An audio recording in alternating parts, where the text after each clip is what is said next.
Muito obrigada pela sua audiência. O tema de hoje é gestão de risco em grandes obras. O núcleo da FIA responsável pelo tema é Gestão Estratégica de Risco Empresarial GERE, e estão conosco essa noite os professores o engenheiro Fernando Francis, o professor André Assis e o professor Roque Rabechini Júnior. Boa noite, senhores. Boa noite. Antes de iniciarmos, eu sou a Fabiane, faço parte do marketing da FIA e vou falar um pouco da FIA para você. Nós atuamos em 3 diferentes áreas. Na educação, somos reconhecidos internacionalmente como referência de ensino. Mantemos convênios e intercâmbios com universidades dos Estados Unidos, da Europa, da Ásia, das Américas. Temos curso de graduação em administração, pós, MBA, mestrado profissional em gestão de negócios e um portfólio completo de educação executiva em EAD. Com alegria, a gente compartilha que o World University Ranking do Executive MBA, elaborado pela QS, apontou na semana passada o MBA internacional da FIA entre os 100 melhores MBAs do mundo, segundo na América e o primeiro no Brasil. Como consultores, já desenvolvemos mais de 8.000 projetos estratégicos que levaram inovação e conhecimento para pequenas, médias e grandes empresas da vida pública, privada e até do terceiro setor.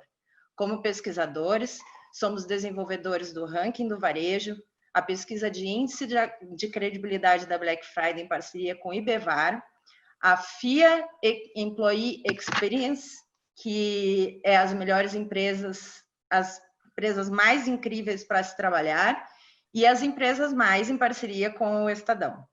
Nós somos mais do que graduação, mais do que uma escola de negócios, somos graduação, pós-graduação, mestrado, MBA, consultoria, pesquisa, e isso faz a diferença.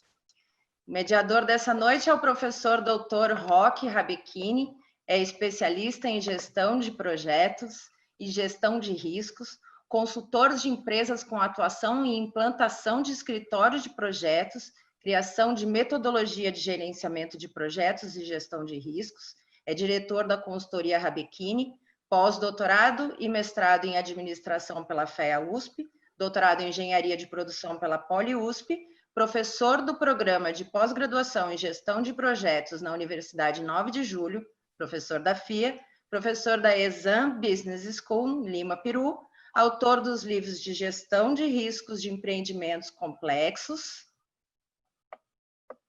o gerente de projetos na empresa e fundamentos em gestão de projetos. Vocês têm aí no seu campo 2 campos de comentários no seu painel de controle. Um deles é o chat, onde você pode fazer comentários, e o outro é o Q&A, onde você pode deixar as suas perguntas, que depois o professor consegue fazer a mediação entre você e os demais palestrantes. Uma boa noite a todos, senhores. Obrigado, Fabiane. Muito bom estar aqui com vocês, e eu gostaria de dar início, então, a esta conversa, esta live que nós estamos fazendo, né, que foi uma iniciativa da FIA bastante interessante em discutir a questão de gestão de riscos, né, e gestão de riscos com especialistas, né? Na verdade, esse grupo acabou sendo criado por essa iniciativa de atender às necessidades do mercado, atender às necessidades em consultoria sobre gestão de riscos. Estão programadas várias lives, né? Você já tem as notícias, nós vamos mandando pelas redes sociais as notícias. Neste mês de julho, semanalmente, nós iniciamos já cada live. Agora, os formatos das lives, elas são em 30 minutos de conversa, 15 minutos para as perguntas dos participantes, né? E esta live, especificamente, é uma live muito peculiar para mim, muito importante, porque nós vamos discutir o Sistema Integrado de Gestão de Riscos de Empreendimentos Complexos, que leva o título do livro que eu fiz junto com os meus convidados, que são pessoas super experientes, com muita autoridade no assunto, né? Então, eu gostaria de apresentá-los, né? Primeiramente, o André Assis, ele é professor da Universidade de Brasília, né? E atua nas áreas de túneis, barragens e gestão de riscos geotécnicos. O outro meu amigo, o professor engenheiro Fernando Francis, é formado em Engenharia Civil pela Pontifícia Universidade Católica do Rio, com mais de 50 anos de experiências e livros, mais de 5 livros publicados. Então, eu fico muito confortável de estar aqui e muito alegre de poder tê-los como parceiros aqui e discutindo uma situação bastante interessante, bastante importante no mundo de hoje, que é a gestão de riscos em grandes obras. Tá? Bom, eu vou começar o nosso bate-papo aqui, André e Francis, colocando algumas questões para vocês, ouvindo um pouquinho o que vocês têm a dizer, e se vocês precisarem me interromper, me interrompam, mas a ideia é que eu passando uma pergunta já para o André, ou uma pergunta, talvez mais um comentário. O André tem uma experiência internacional fabulosa, né? Já trabalhou em vários países, deu aula em vários países e, portanto, até quando nós fizemos o livro, ele comentava das diferentes culturas em gestão de riscos, né? Então, André, eu gostaria que você dá o kick-off nessa nossa reunião, que você pudesse falar um pouco das experiências que você teve em outros países e realmente os outros países, como que eles fazem a gestão de risco, as outras empresas, qual a dificuldade de implementar uma cultura de gestão de riscos em outros ambientes. Muito obrigado, Roque. Prazer estar falando com você aqui, vendo meu amigo Fernando Francis também. E boa noite a todos, a toda a audiência que está nos ouvindo. Realmente, Roque, existe uma diferença cultural que ela é peculiar na implantação de sistemas de gestão de risco. Nós, latinos, a gente gosta mais de, muitas vezes, de discutir, filosofar, e às vezes falta um pouquinho de ser objetivo, né? E pragmáticos e ir a um ponto, né? Que a gestão de risco exige esse treinamento, essa disciplina. Então, por exemplo, um exemplo simples, né? Os países anglo-saxões, que são mais chegados a diretrizes, normas, né, protocolos disciplinares, quando eles recebem a implantação de um sistema de gestão de risco, muito mais preocupados do que ficar discutindo todas as metodologias, eles estão preocupados em implantar aquilo de uma forma disciplinada e eles veem a melhor forma de fazer isso de forma efetiva dentro da empresa. Né? Aqui no Brasil, a gente, quando propõe uma coisa dessa, a primeira coisa que se discute não é nem se vale a pena ou não, mas se fica se pegando em pequenos detalhes, que muitas vezes atrasa o processo da implantação da gestão de risco, ou seja, é um problema de maturidade. Né? Esse problema se agrava mais à frente quando dá atribuição de responsabilidade da gestão de risco, que é necessária para ela se tornar eficiente. Mas esse assunto a gente deixa para ir comentando mais à frente. Eu deixo, por enquanto, por aqui. Ok, André, muito, muito bom. É bom ver a sua conexão com culturas diferentes, né? Porque você vê uma realidade lá fora e tem que se adaptar à realidade aqui dentro, é uma dificuldade. Eu lembro também que o Francis comentava com a gente, e é uma coisa bastante importante, foi colocado até no início do nosso livro, os casos que você já teve, Francis, de êxito na resolução em termos de gestão de risco. Você pode compartilhar isso com a gente um pouco? Sim. O que acontece é que nós, em 1999, não tínhamos ideia do que era gestão de risco. A gente devia falar, mas não tínhamos ideia e enfrentamos um problema muito sério lá na Votorantim Metais, na mina subterrânea de Vazante, quando, em abril de 99, por uma manobra um pouco infeliz, nós tivemos uma ruptura, uma galeria de exploração, estava na cota 350, mais ou menos, portanto, o nível do tubo era 600 e pouco, e tivemos uma invasão de 7.000 metros cúbicos de água por segundo através de uma única saída, e rapidamente inundou a mina, foi subindo, aquilo foi rapidamente inundando a mina, e além de paralisar todo o processo de desenvolvimento na época, a mina ainda estava numa fase de desenvolvimento, estimulou, provocou uma série de durinamentos em toda a área.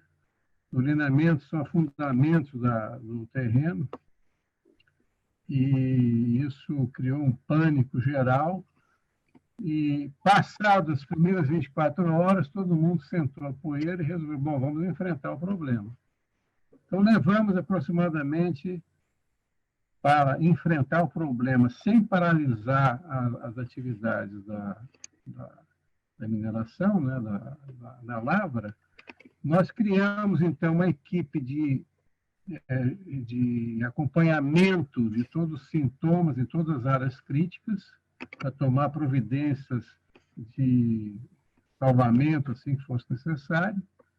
E durante um tempo de aproximadamente 3 a 4 anos, nós tivemos que fazer mudanças em todo o layout da mineração. Mudamos subestação, mudamos equipamentos eletromecânicos, mudamos escritórios, mudamos uma série de coisas. Mas isso depois nós temos feito um contato com uma empresa sul-africana, que já tinha vivido lá na África do Sul várias vezes problemas desse tipo, e fez, então, uma pesquisa muito minuciosa para descobrir onde estavam aquelas cavernas, usando recursos de geofísica terrestre, né? De gravimetria, e com isso, com o problema já sob controle, sabendo onde é que estavam as coisas ruins, nós nos deslocamos. Quer dizer, isso vem mostrar o seguinte: nós aprendemos gestão de risco no tapa. Quer dizer, na raça. Foi feito assim, muito em função do que tinha que acontecer. Eu tinha alguns livros já comigo a respeito do assunto, naturalmente li tudo aquilo muito depressa, as pessoas não entendiam bem, né, o que era aquilo que a gente estava fazendo, mas acabou funcionando. Quer dizer, não tivemos nenhuma fatalidade, a mina continuou a sua exploração depois de consertar o que tinha que consertar.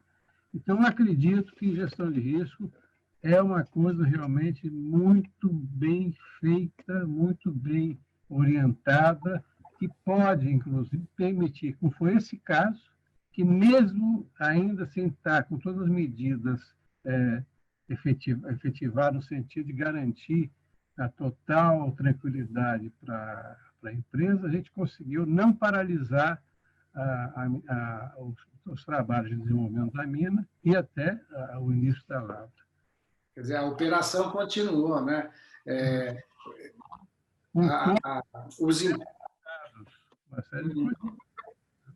Os impactos que você analisou ex ante, você aplicou numa situação de resposta ao risco. É super importante. Esse é um tema também que a gente quer discutir aqui. Talvez você tivesse feito a gestão de risco informal, né? E hoje a gente tem modelos, a gente propôs, inclusive, um modelo de gestão de riscos formal, que você formalize o uso de técnicas e ferramentas. Eu lembro que o André participou bastante nessa discussão de colocar a gestão de risco acoplado com o sistema de inovação, que era uma coisa meio nova, e o sistema pode mandar e-mails, pode fazer a comunicação, tirar gente, principalmente em grandes obras, né? Evitar com que elas fiquem muito expostas aos riscos, né? Eu queria que o André comentasse essas questões, a importância da comunicação dentro de um sistema de gestão de risco. Bom, em primeiro lugar, isso é muito importante, Roque, porque a gestão de risco e todas as suas fases, né, o cálculo do risco, a avaliação do risco, etc., já é uma coisa que está mais sedimentado, né? Então, essas metodologias a gente hoje consegue realmente definir bem. Tem algumas limitações, mas vamos dizer assim, né? sem lembrar do que o ótimo é inimigo do muito bom, né, a gente está muito bem definido para tudo isso. Agora, não adianta nada, o risco está calculado, até certo ponto avaliado, se ele não é comunicado. Né? E comunicado para quem? Para quem, de fato, toma decisões dentro de uma empresa em primeira instância. Né? Então, o chamado dono do risco, que é aquele camarada que tem o poder sobre o dinheiro da empresa, que é quem, no final das contas, vai autorizar a fazer uma solução de mitigação de risco, como o professor França acabou de ilustrar aqui, né, que se alterou todo o layout da empresa, isso implicou em despesas, implicou em novas estruturas, novos equipamentos. Então, essa comunicação é muito importante.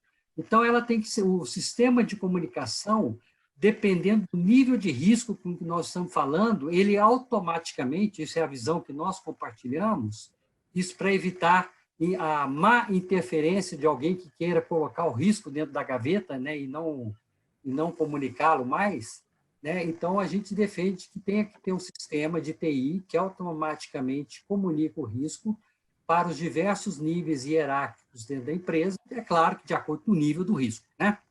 Ninguém vai perturbar o presidente com risco que pode ser resolvido ali com uma vassourada, vou chamar assim. Agora, podemos ir mais além.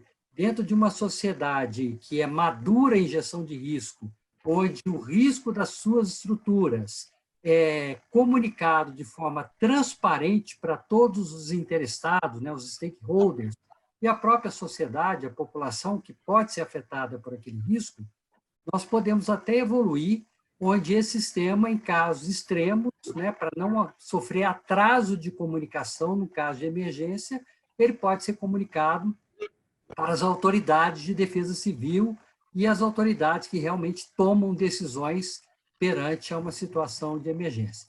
Então, acho que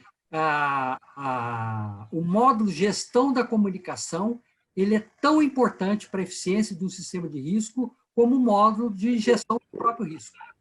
Os dois módulos, gestão de risco e comunicação, formam, né, um sistema eficiente de gestão de risco. Muito bem, essa foi a nossa prerrogativa, né, para discutir um sistema eficiente de gestão de risco. Eu lembro que o Francis chamava sistema inteligente de gestão de risco, né, que pudesse dar as informações corretamente. E um sistema ou um modelo em si, acho que ele não se sustenta se você não tiver as pessoas bem treinadas e efetivamente num local.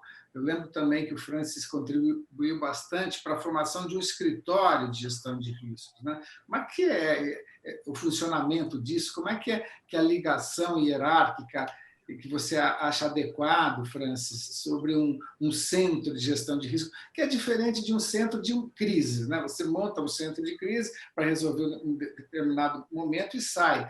Esse conceito de escritório é uma coisa mais longa, não é isso? Eu gostaria, só antes de responder a sua pergunta diretamente, de aduzir um comentário à primeira resposta do André, que eu acho importante. Eu acho que as pessoas têm que entender que gestão de risco é um trabalho de equipe. Eu acho isso muito fundamental. E por ser trabalho de equipe, existe todo um programa de aprendizado, de treinamento, que leva tempo, que tem, vamos dizer assim, uns 3 a 6 anos, dependendo do porte da empresa, até atingir o nível de qualidade excepcional que todos nós desejamos. Então, eu imagino que uma das dificuldades que nós que mexemos com risco enfrentamos é exatamente isso, é convencer a alta direção da empresa de que ela vai ter que gastar um pouco mais de dinheiro, e às vezes não é pouco, vai ter que formar equipes, vai ter que mudar a maneira de ver dos seus funcionários, que tem cada um a sua especificidade, um que cuida de um assunto, ele vai ter que aprender mais alguma coisa, vai ter que treinar mais alguma coisa para participar efetivamente da gestão de risco. E, nesse particular, o escritório de risco é a peça fundamental. no modo de ver. Porque ela é o escritório de risco que vai fazer o treinamento pessoal, que vai ensinar, que vai fazer os testes pilotos para mostrar como é que funciona, que vai aculturar a empresa no sentido de fato, fazer uma gestão de risco de muito bom nível, que dá lucro para a empresa. É isso que as pessoas não entendem. Gestão de risco não é gastar dinheiro, é ter lucro, é aumentar a margem de lucro da empresa. Tenho a impressão que isso é fundamental. Nesse particular, o escritório de risco foi uma ideia, vamos dizer, muito boa, porque ela fica, ao mesmo tempo, dentro da empresa, submetida, orientada pela alta administração da empresa, alta direção, mas fazendo esse papel de disseminação, de aculturamento, de treinamento, de aprendizado de como se faz uma boa gestão de risco. É isso. Muito bem, interessante. Gostei do panorama que você deu, fazendo o alinhamento, a ligação com o que o André disse. André, eu tenho uma preocupação agora quase que filosófica, né? de previsão de futuro, quando a gente discute gestão de riscos, frente a uma incerteza, né? que se verificou agora, que é essa situação que estamos vivendo. Né? Em grandes obras, ou mesmo que não seja em grandes obras, nossa forma de operar vai ser provavelmente diferente. Né? E o que você acha que isso, por exemplo, a gestão de risco, como que ela vai interferir nessa maneira da nossa atuação? Você acha que vai ter perdas aí? Por exemplo, eu lembro que a gente fica, os técnicos ficam lá examinando algumas estruturas. Você acha que isso vai ser prejudicado em relação à gestão de risco? Eu não entendi bem a última frase. Alguma coisa escapou aqui. Eu estou perguntando para o André o que ele pensa em relação à relação da gestão de risco no futuro, dado que nós passamos por um momento, porque não é só um exercício de futuro, é um exercício de futuro considerando um momento que jamais tínhamos pensado. Né? Depois eu queria que você comentasse também, Francis. André. Particularmente, eu acho que a gestão de risco ela já tendia a sair fortalecida com os tempos modernos. Eu acho que com essa pandemia ainda mais, né? Porque, num primeiro momento, a gestão de risco estava sendo fortalecida. Porque, vamos pensar no âmbito da engenharia, né? Hoje, a engenharia, quando propõe uma estrutura, uma obra, uma solução para qualquer coisa que seja, ela tem que discutir a inserção dessa estrutura no meio social, na sociedade, com todas as esferas de uma sociedade. Né? E é muito comum a sociedade questionar a engenharia sobre a segurança daquela estrutura, sobre quais são os impactos daquela estrutura, etc. E a gestão de risco é a única coisa capaz de, ao mesmo tempo, ser favorável à boa engenharia e querer uma engenharia cada vez de melhor qualidade, gerando obras seguras, consequentemente com menor probabilidade de falha, de ruptura, né, que seria o ponto final de um projeto de engenharia, ser uma obra segura, não quer dizer que risco zero, mas com a menor possibilidade possível de probabilidade de ruptura. Por outro lado, a sociedade está preocupada com aquele mínimo de possibilidade que existe, né, de acontecer o acidente e vir a ter consequências danosas para a sociedade. Então, o conceito de risco é o único que consegue interligar as duas coisas. As ambições da engenharia, oferecendo obras que são demandadas, são necessárias para uma engenharia moderna, mas também que atende ao que a população exige, que são obras que estejam projetadas dentro daquilo que é acordado e que, caso aconteça algum problema, isso seja muito bem entendido. Né? Então, a gestão de risco já era um caminho natural das coisas. Com a pandemia, quando acontece um risco, né, um evento de risco, que a última vez que alguém lembrou dele tinha 100 anos, né? É claro que a gente pode até discutir aqui se já havia sinais, já havia outras coisas, mas o fato é que, né, dessa forma, a única coisa que se lembra é da epidemia de 1918, tá? Então, isso mostra que, mesmo com todo esse exercício, muitas vezes alguns riscos passam desapercebidos. No entanto, se a empresa e a sociedade estão maduras e treinadas dentro de um programa de gestão de risco, ela se adapta muito melhor. Ela já está acostumada a lidar com soluções, como adaptar isso, como fazer aquilo. E, rapidamente, ela encontra uma solução, mesmo para um risco que não é esperado.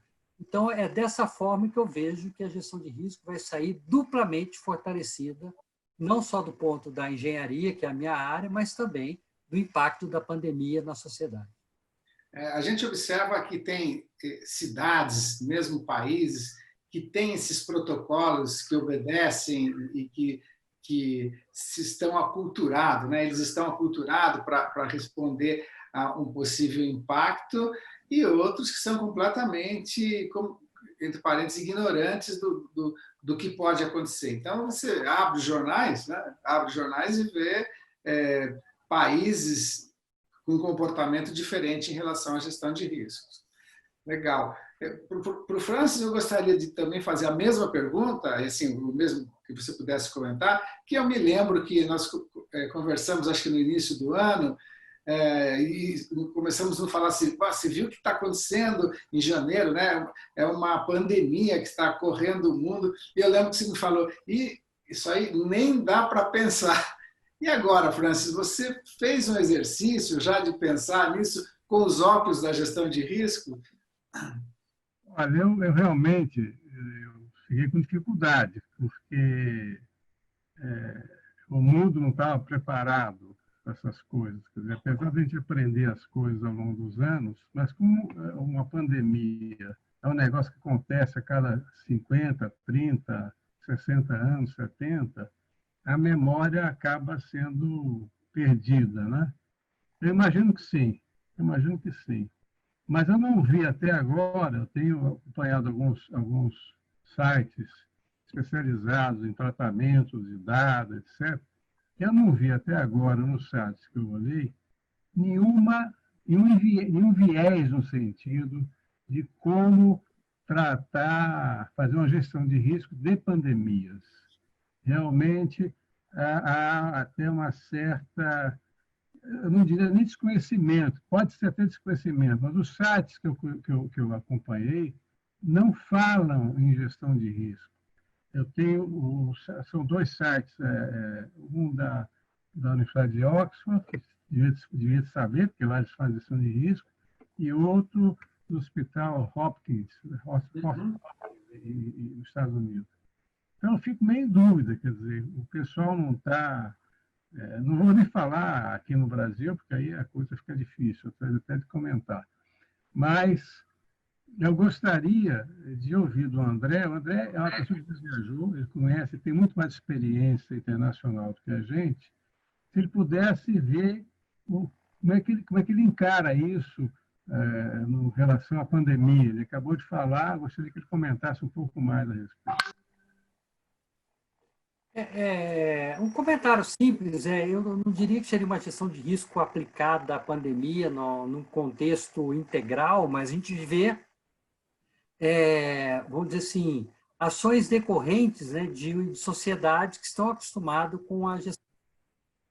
Então, eu lembro que eu estava, há 20 anos atrás, 15 anos atrás, numa reunião, num escritório de túneis na Suíça, quando toca o telefone e o cara que estava comigo era o chefe do escritório, o diretor responsável, e ele recebe a seguinte notícia: estamos com um problema na escavação do túnel exatamente abaixo da principal estação de trem de Zurique e vamos ter que fazer um plano de emergência de evacuação. Né? Isso assim, 10 horas da manhã. Eles apenas pegam o telefone e fazem, segue o protocolo tal. Né? Meia hora depois, a gente acompanhando a partir de então as notícias já, tudo tinha sido isolado, todo o sistema de trens tinha sido paralisado naquela estação, já tinha desviado para 2 outras estações, ou seja, eles tinham todos os cenários já pensados e treinados, né?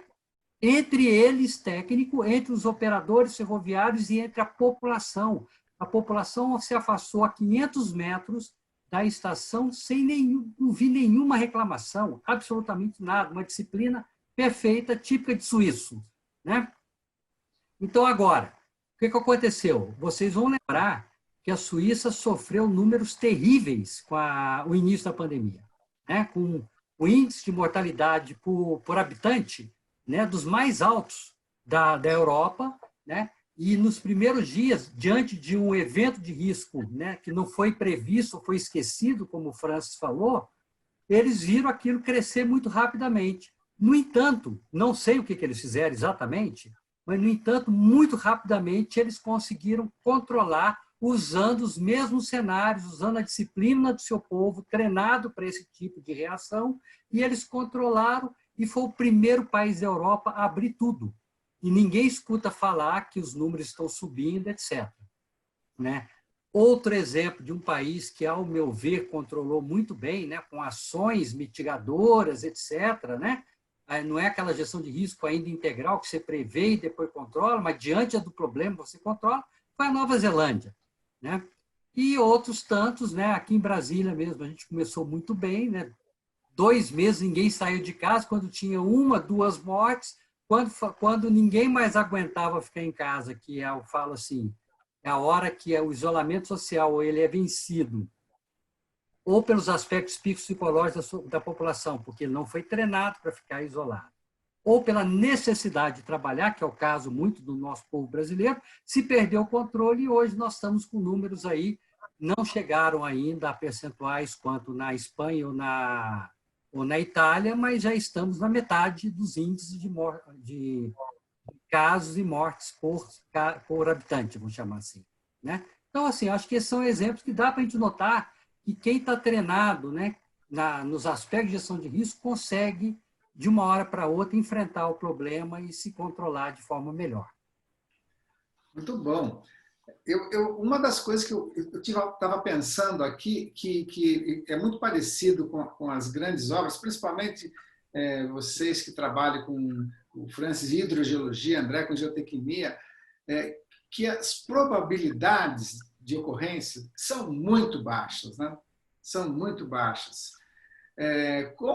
Francis, como que se trata isso, né? Com um evento com probabilidade muito baixa e é uma decisão difícil, espero, para um executivo, porque no final das contas ele vai perguntar, bom, o teu risco é alto, mas diz qual que é a chance disso cair, ou a chance disso acontecer, você vai responder para ele, é muito baixo, você vai dar o número para ele, ele vai falar, eu não vou seguir esse protocolo. Como resolve isso? Talvez essa seja uma das dificuldades de promover a cultura da gestão de risco. E eu concordo com o André que agora, meu caro, mudamos um pouco o cenário, não é isso?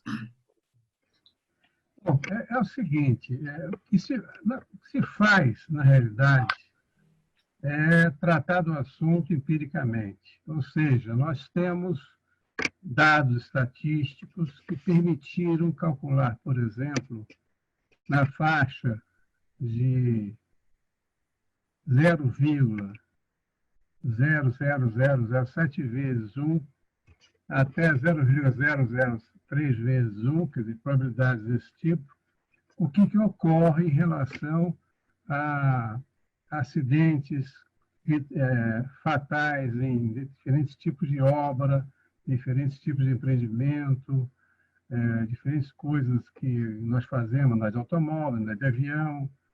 E, na realidade, nós não inventamos as probabilidades de ocorrência.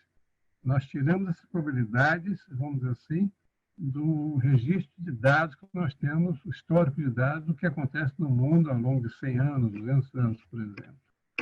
Então, os números que nós fixamos para estimar até onde a gente vai, definindo a probabilidade aceitável, é função do passado. Não é uma coisa empírica, é um dado empírico. E o que a gestão de risco tem de diferente hoje em dia é que ela tem técnicas e meios, vamos dizer assim, para tentar fixar para diferentes tipos de ações qual a probabilidade daquela ação falhar, daquela ação não dar bom resultado. Isso chocou muito no início. Eu me lembro que nós estávamos, na época do metrô, fazendo uma preleção para o pessoal do metrô, que tem uma cultura, o pessoal que trabalha na área de transportes metroviários, ferroviários, eles têm uma cultura intrínseca de risco. Eles não sabem nem que o nome pode nem ter esse nome, mas eles sabem o que o André, inclusive, acabou de exemplificar. Lá na estação de trem, naquele miolo da Europa, em que se anda de trem desde o século XIX, é uma cultura de risco, de segurança em trem, que facilita exatamente o que ele exemplificou. Quer dizer, na mesma hora, o pessoal toma providência sem saber o que está fazendo. Nós não temos aqui no Brasil muito bem essa cultura disseminada. O pessoal do metrô de São Paulo, por exemplo, não sei se o pessoal do Rio também teria a mesma coisa, ele já tem isso muito intrínseco. E o que eles estranharam muito é como é que nós estimávamos a probabilidade de ruptura de um determinado evento, de uma determinada coisa em engenharia civil. Isso foi uma coisa que chocou muito os nossos colegas da área ferroviária, inclusive colegas nossos, amigos, aliás, pessoas muito respeitáveis da área da engenharia civil, que estranharam muito aquela abordagem. Mas, então, agora eu não vou mais ter que fazer projeto, agora ter que fazer gestão de risco. O pessoal não entendeu bem aonde se queria chegar. A impressão que nós temos é que aí que está a grande dificuldade em implantar a gestão de risco no Brasil. Quer dizer, você tem que ter uma certa habilidade em demonstrar que é possível a pessoa fazer previsões com certo grau de confiabilidade, de qual vai ser, por exemplo, a ruptura de uma ponte, a probabilidade de ruptura de uma ponte, ou de um determinado empreendimento, qualquer que seja ele. Existem metodologias para isso, e é de bom tom a gente aplicar mais de uma metodologia para depois comparar e ver o que vai acontecer. Mas o pessoal da alta direção das grandes empresas, não digo isso com relação às empresas americanas e inglesas que estão acostumadas com o processo, mas as empresas genuinamente brasileiras, elas têm dificuldade em entender isso. Elas não veem muito bem, mas eu vou gastar dinheiro, vou gastar 3 a 6 anos treinando meu pessoal, para quê? Isso vai me dar despesa, vai aumentar a carga de trabalho das pessoas, e daí? Qual é a confiabilidade que eu vou ter nesses números que vocês estão apresentando? Então, há todo um trabalho de educação a ser feito. Nós temos que ter a capacidade de chegar para a alta direção das empresas e encontrar uma forma de convencê-los que aquilo é importante, aquilo vai dar lucro para a empresa. Isso, eu acho que tem que se falar, de fato, de maneira bem americana. Isso dá lucro, quer dizer, gestão de risco é uma coisa que dá lucro, e você não vai ficar com a sua cabeça doída de se acontecer um acidente e morrerem 10, 20, 50, 500 pessoas na sua empresa. Eu acho que isso é uma coisa muito importante.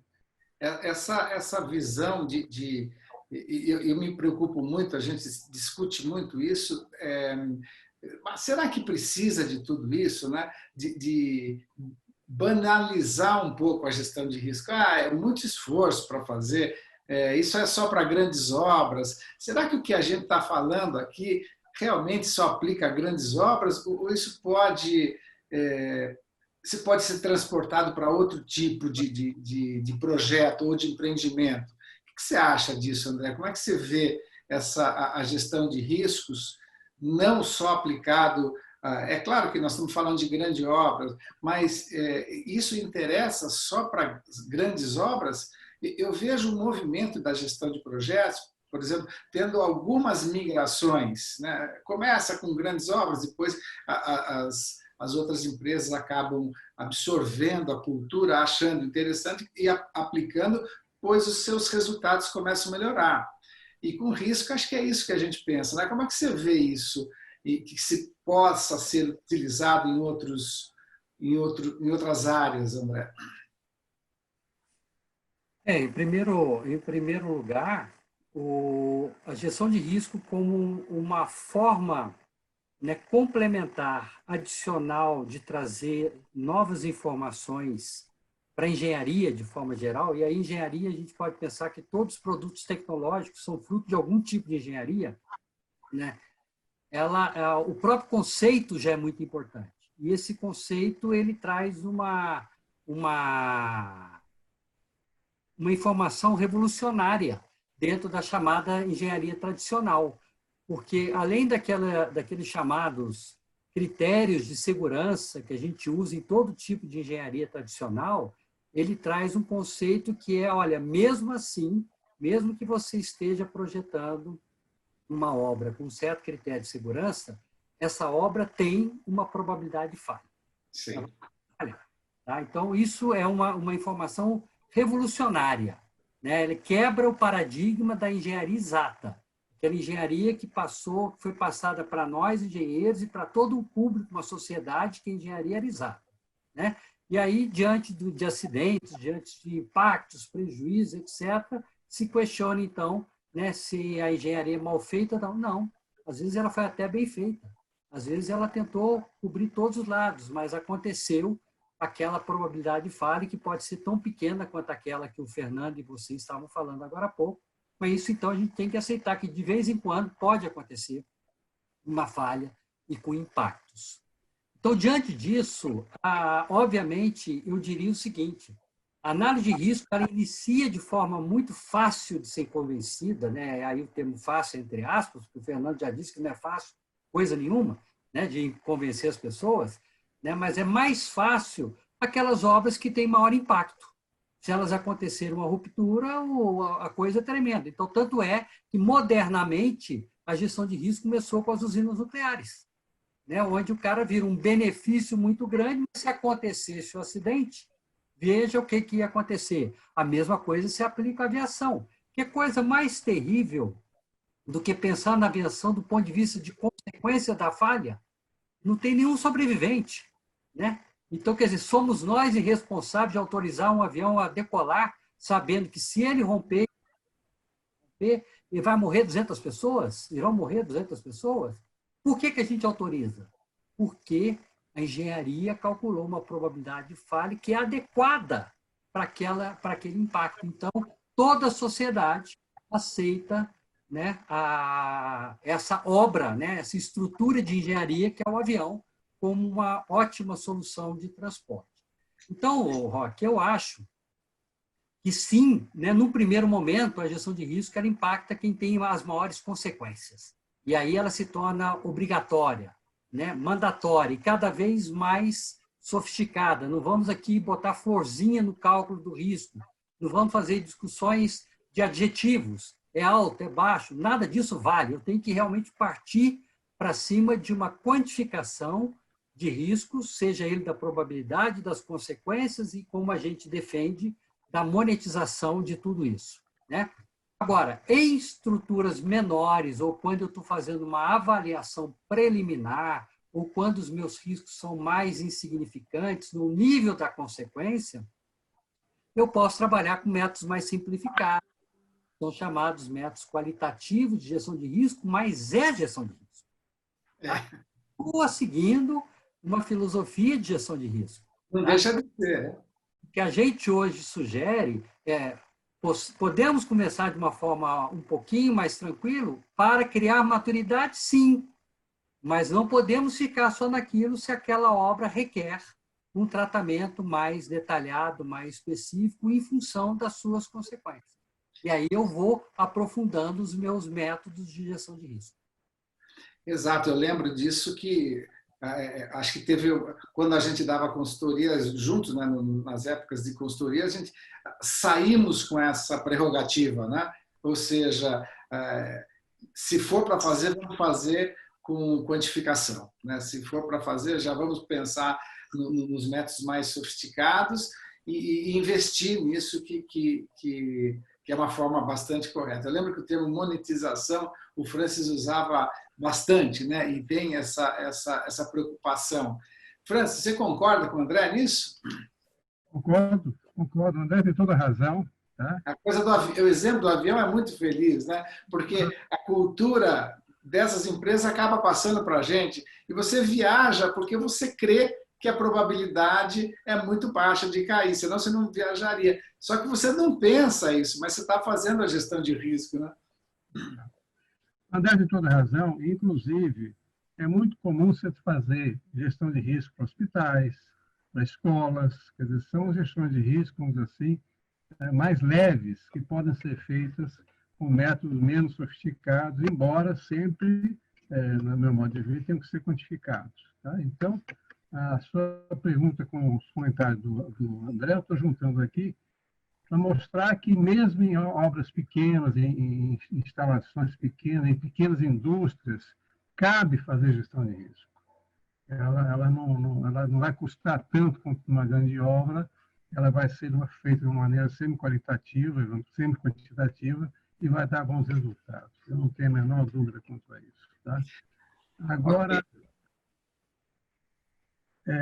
o André conversou um pouco sobre, talvez seja até o André agora, explicar um pouco por que nós temos dois ingredientes do risco, que é a probabilidade e o impacto. Talvez o André pudesse voltar a fazer esse comentário. Ok, eu só queria lembrar algumas coisas desse nosso encontro, que nós combinamos de, então, sortear um livro para quem está assistindo, né? Então, para quem estiver aqui, a gente vai sortear um livro. E depois a FIA manda um e-mail para vocês, tá? Porque ela tem o e-mail de vocês. E eu quero lembrar aqui também, depois da pergunta do André, que no chat tem algumas perguntas. Então, eu vou tentar resumir essas perguntas e vou fazer para vocês, que nós estamos com o tempo meio esgotando aqui, tá bom? Então, André, a palavra sua sobre probabilidade e impacto, né? Uma visão que o Francis te pede, e assim eu vou para o chat. A gente está aqui falando no tempo de risco, mas não necessariamente toda a nossa audiência tem um conceito chamado risco de engenharia, né?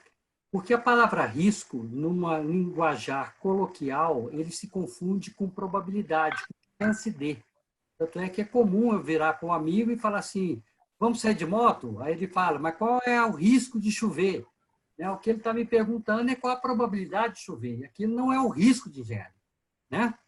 O risco de engenharia é um conceito que tem que integrar juntamente as variáveis. A probabilidade de um evento incerto ocorrer. O evento incerto é a minha obra, por exemplo, romper, o avião cair. Tá? Então, é claro que isso não é certo, mas tem uma probabilidade dele romper ou cair. E junto com essa probabilidade, eu tenho que ver o seguinte, qual o tamanho dos impactos dessa ruptura, dessa falha, né? Essa falha da estrutura, do prédio, do metrô parar e ficar quebrado, ou então de qualquer coisa dessa forma. E esse conceito ele é multiplicado. Então, eu tenho, né, que a probabilidade de falha multiplicado pela consequência, caso aquela falha ocorra, é o risco de engenharia. E eu faço essa distinção para que ninguém confunda com o linguajar corriqueiro. Isso é muito importante educar a população quanto a esse conceito, né? Porque a gente vê, às vezes, comentários de autoridades, né, que saem completamente errôneos, inclusive o próprio sistema de classificação de segurança de barragem do Brasil, né, ratificado por uma legislação, por uma lei federal, saiu na palavra probabilidade de falha, saiu a palavra categoria de risco. Daí vocês têm uma ideia de como que isso é perigoso, porque aí nós não estamos falando a mesma coisa. Quando eu estou falando aqui risco grande ou risco baixo, eu estou falando do produto entre a probabilidade de acontecer e a consequência. Por isso que eu aceito o avião, porque a consequência dele é altíssima.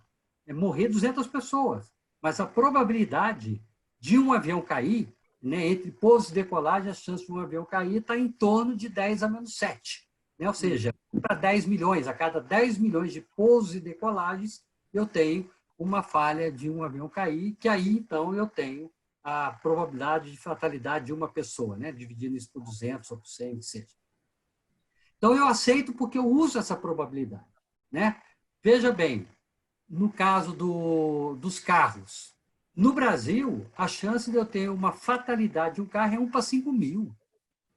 Olha só a diferença de probabilidade comparado com o avião. O avião, eu estou falando lá, em 1 para 1 milhão, a chance de uma fatalidade, 1 para 100 mil, dependendo do tamanho do avião, uma fatalidade. No carro é 1 para 5.000. Né? No entanto, nós, né, pobres mortais, população, tendemos a aceitar a probabilidade do carro maior, porque sou eu que dirijo, eu acho que eu vou me safar de qualquer acidente, não sei o que, vai sobrar para os outros, não para mim. Então, eu aceito aquela probabilidade intuitivamente, e são as chamadas, né, riscos aceitados socialmente falando, e são impostos. Esses a sociedade tem mais dificuldade de aceitá-los. Né? Aquilo que eu obrigo ele a aceitar. Então, quando eu construo uma barragem e a jusante tem pessoas, essas pessoas passam a ser obrigadas a aceitar aquele risco. Então, a minha conversa de política de risco e gerenciamento de risco com essa população é muito mais trabalhosa, porque eu estou impondo a elas um risco do que elas entrar no avião, que foi decisão delas, ou elas dirigir um carro, que também foi decisão delas. Então, isso forma um contexto maravilhoso. Né? Daí vocês estão vendo a diferença que faz tudo, a cultura, o treinamento, a disciplina, etc., que a gente tem que, aos pouquinhos, ir falando, até a gente chegar no dia que a gestão de risco será efetivamente absorvida pela nossa sociedade. Muito bem, André. Bem ponderada a resposta e bem consistente. Né? Eu vou pegar aqui algumas perguntas e respostas, nem todas a gente vai conseguir, e eu queria passar para o Francis, pegando do Luiz Russo e Bruno Berlanda. Né? O Luiz falou como equilibrar a necessidade de fazer gestão de riscos nas grandes obras e projetos, dentro desse contexto atual em que as empresas cada vez mais reduzem seus custos de produção. E o Bruno fala, bom, como calcular essa lucratividade para apresentar a alta gestão? Acho que as duas questões ficaram muito interessantes. Francis. E é claro que a lucratividade a gente pode medir de várias formas. É você aumentar a eficácia, vamos dizer assim, dos seus métodos construtivos, melhorar a eficiência do pessoal de obra, isso tudo aumenta a lucratividade das obras. Uma empresa que está fazendo várias obras, ela aumenta sim. Mas ela também aumenta, ela também evita que a lucratividade caia se ela conseguir evitar um grande acidente, um grande desastre. Quer dizer, a gestão de risco, quando eu falo que a gestão de risco dá lucro, é que ela evita os grandes acidentes, as grandes perdas de uma empresa, seja ela na Bolsa de Valores, seja ela no tratamento de água potável para uma população. Infelizmente, no Brasil, o pessoal não leva muito a sério. Tá? Seja ela, vamos dizer assim, na exploração de uma mina a céu aberto, evitando que haja uma derrubada total dos pits que estão abertos. Nós tivemos a oportunidade de ver isso há anos atrás nos Estados Unidos. Quer dizer, a gestão de risco ela é feita para os grandes impactos e baixas probabilidades. É esse o sentido, exatamente aquilo que o André há pouco falou. Por que um Boeing faz uma análise de risco extremamente minuciosa para poder garantir uma probabilidade baixíssima? Já um ultraleve é um negócio mais para lá, não precisa ser tão cuidadoso, porque é um piloto só que está dirigindo aquilo. É exatamente isso. Quanto maior o desastre, as consequências do desastre, mais cuidada tem que ser a gestão de risco. Eu não tenho a menor dúvida que é aí que está a grande lucratividade. A grande economia é uma lucratividade que você evita os grandes problemas. Não sei se respondi bem a pergunta, Sim. mas dá essa informação. Mas bastante interessante. A gente discutia muito isso, né, dos riscos de oportunidade, não somente riscos de ameaças, né? Eu tenho o Efroim Weidman, que pergunta, entre aspas aqui para o André, né, qual a forma de convencer a alta administração da importância de gestão de riscos? Você já comentou um pouco, mas ele gostaria que você falasse mais um pouquinho sobre isso. Eu vou ser pragmático nessa resposta. Eu acho que é o seguinte, a forma de convencer a alta direção é mostrar o tamanho do prejuízo que o cara vai tomar se acontecer o acidente. É o dinheiro, né? Então, o cara vai lá e fala assim, por exemplo, uma operação de petróleo, que nem da BP, lá no Golfo do México, hoje vai aquele vazamento, vazou petróleo por mais de um ano. Entre consertar, limpar a área, indenizar e pagar multas, o custo daquela consequência foi 65 bilhões de dólares. Né? Felizmente, uma petroleira pode pagar isso. Tá? Os custos levantados até o momento para todo o reparo, né? De novo, mesma coisa, né? Reparo, indenizações, etc., do acidente de Fundão, em Mariana, está da ordem de 40 bilhões de dólares. Tá? Então, quer dizer, é claro que eu estou usando exemplos, né, terríveis, mas isso acontece, né? Por exemplo, nós tivemos uma outra mineradora aqui no Brasil, a mina ia muito bem, a sua estrada férrea, né, que transportava o minério da mina até o porto ia muito bem, o porto rompeu. Quer dizer, o porto rompeu, cara, você está quanto tempo sem operar? Até você consertar aquele porto, né? Então, quer dizer, você tem que chegar para o primeiro. Aí a importância da quantificação e da monetização da gestão de risco. A única forma de ter uma linguagem comum entre toda a hierarquia da sua empresa, a alta direção, os stakeholders, acionistas e todo o pessoal mais, é falar em dinheiro. E aí e você mostra, né, de uma forma, primeiro, negativa, né, do tamanho do seu prejuízo, mas depois você tem que se preparar para mostrar as oportunidades que a gestão de risco também pode te oferecer, como o Francis estava exemplificando, vai se tornar mais produtivo, vai se disciplinar mais, vai treinar a equipe, ou seja, eu falei agora há pouco, a gestão de risco é amiga da boa engenharia. Ela patrocina a boa engenharia, porque no final eu vou ver que é barato fazer boa engenharia, fazer obras com segurança, porque a probabilidade de falha dela será muito menor. E isso é muito mais barato do que ter o acidente. Né? Então, eu acho que a melhor forma é falar em termos de dinheiro, e inicialmente de forma negativa. Excelente, André. Muito bom. Agora, eu que já estou me expondo ao risco aqui se eu não terminar esse nosso encontro, porque para mim é muito prazeroso, está bom demais. Eu relembro sempre dos tempos que a gente ficava conversando sobre esses assuntos. São histórias que estão revivendo um tempo muito bom. Vou deixar aqui, algumas questões que você acabou de falar já vai ao encontro do que quem que perguntou aqui foi o das Minas, né? O Egidio José Barbosa, tem também os Ricardo Zanfelitti, Bruno, nós já falamos, Elton Santana, Rafael Gerola, são pessoas que estão interessadas em discutir. Infelizmente, a gente não tem mais esse tempo, né? E que eu vou pedir para que a gente possa responder também. Então, esta live, né, esse encontro nosso, foi em relação à gestão de risco, especialmente em grandes obras, né? Eu gostaria, então, de só passar a palavra para vocês, se vocês têm algum comentário para um fechamento. Fernando Francis, depois André, pode ser? Olha, eu queria agradecer primeiro a paciência da audiência, porque nem sempre se consegue dar todas as informações nesse tipo de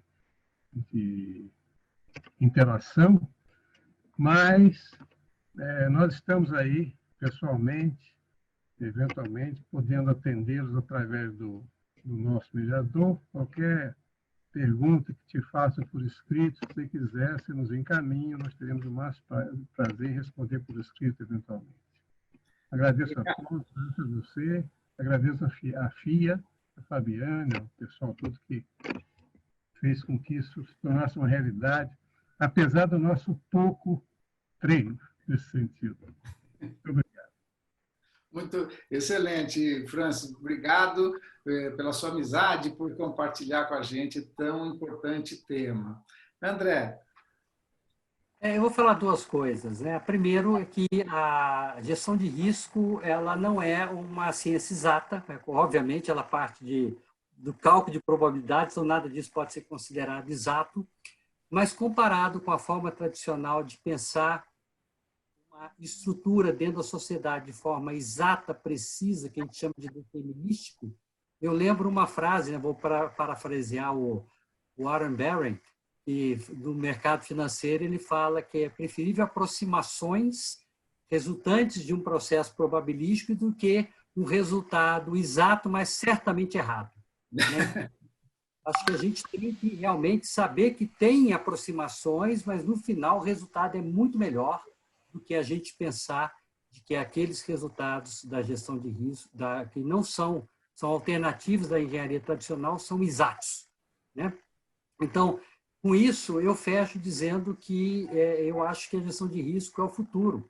É o futuro para tudo, como você falou agora há pouco, para pequenas coisas, mas principalmente para quem está inserido numa sociedade complexa, é a única forma de comunicar de forma eficiente entre a sociedade e a engenharia, e ela, então, ela vai ser uma ferramenta complementar, ela não é nada contrária a nada que a gente faz na engenharia, ela apenas é um complemento, mas que ajuda muito na decisão de engenharia. E isso é extremamente necessário para o futuro de todos nós. Obrigado, André, também por compartilhar aqui desse evento e sempre parceiro também. André também, como o Francis, é muito generoso nas abordagens e no seu conteúdo. Bom, eu queria lembrar vocês, nossos ouvintes, né, agradecendo a vocês a participação e lembrando que na próxima semana nós vamos ter uma outra live de gestão de risco sob a ótica do mercado de seguros, com o José Dinei Matos, que é o head da empresa Financial JDM, economista e consultor, com o Heber Barbosa, né? E será mediado pelo nosso amigo Cláudio Luraski. Eles vão falar sobre a importância da utilização de gestão estratégica visando reduzir custos com contratação de seguros, mitigar riscos e permitir um controle mais efetivo sobre as variáveis internas e externas que possam impactar as atividades de uma empresa. Então, também é um dos temas que selecionamos para poder abordar toda a gestão de risco, essa importante disciplina, que, como nós fechamos aqui, é algo que vem evoluir as técnicas de gestão e o posicionamento melhor das empresas em termos das probabilidades e dos impactos. Eu agradeço a todos pela participação, agradeço a FIA, agradeço o pessoal que nos deu todo o apoio aqui para que essa live estivesse em pé com bastante entusiasmo. Tchau, gente. Tchau. Até mais. Fabiane, fala, afinal. Boa noite, professor. Até mais. Sim, vou complementar só o que vocês falamos. Nós ainda temos 78 pessoas conectadas conosco. Foi um prazer tê-los conosco essa noite. A live que foi feita pelo GERI, que é a Gestão Estratégica de Risco Empresarial, o Núcleo GERI, ela está gravada no nosso canal no YouTube, FIA Business School, vocês podem conferir, e foi a gestão de risco no âmbito das pandemias. Então, essa live de hoje também foi gravada, você pode conferir daqui a 2 dias no nosso canal, e na semana que vem a gente volta, no dia 20, com gestão de risco sob a ótica do mercado de seguros, como o professor Roque Rabechini falou. Uma boa noite e obrigada, senhores. Um abraço a todos. André e Francis, forte abraço. Abraço, até mais, gente. Até mais.